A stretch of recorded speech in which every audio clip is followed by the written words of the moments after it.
સુરત પોલીસના no drugs in Surat city અભિયાન અંતર્ગત શહેર એસઓજીને વધુ એક મોટી સફળતા મળી છે। મુંબઈથી સુરતમાં મેફેડ્રોન ડ્રગ્સ ઘુસાડવાના પ્રયાસને નિષ્ફળ બનાવી 3 ડ્રગ્સ પેડલરોની ધરપકડ કરવામાં આવી છે। સુરત શહેર એસઓજીની ટીમે સચિન સ્થિત કપથેલા ચેકપોસ્ટ પાસે પસાર થઈ રહેલી એક શંકાસ્પદ કારને અટકાવી તપાસ હાથ ધરી હતી। કારની તલાશી દરમિયાન અંદરથી 52.350 ગ્રામ મેફેડ્રોન ડ્રગ્સનો જથ્થો મળી આવ્યો હતો, જેની અંદાજિત કિંમત ₹1.57 લાખ હોવાનું જાણવા મળ્યું છે।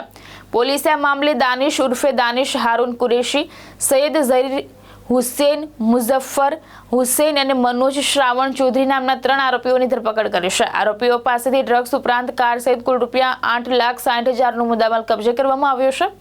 એસઓજીએ ડ્રગ્સનો જથ્થો શહેરમાં પ્રવેશે તે પહેલા જ ઝડપી પાડી કાર્યવાહી હાથ ધરી હતી। સમગ્ર મામલે વધુ તપાસ માટે કેસ સચિન પોલીસને સોંપવામાં આવ્યો છે।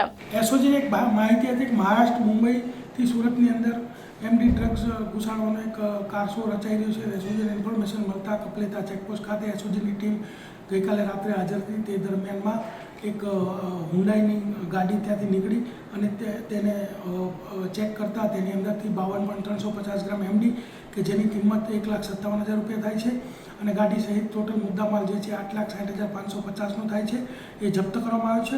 અને 3 આરોપીઓ દાનિશ હારૂન શેખ કુરેશી, સૈયદ ઝહીર હુસૈન અને મનોજ શ્રવણ ચૌધરી ત્રણેયને ધરપકડ કરવામાં આવે છે। સચિન પોસ્ટેમાં ગુનો દાખલ કરવામાં આવ્યો છે।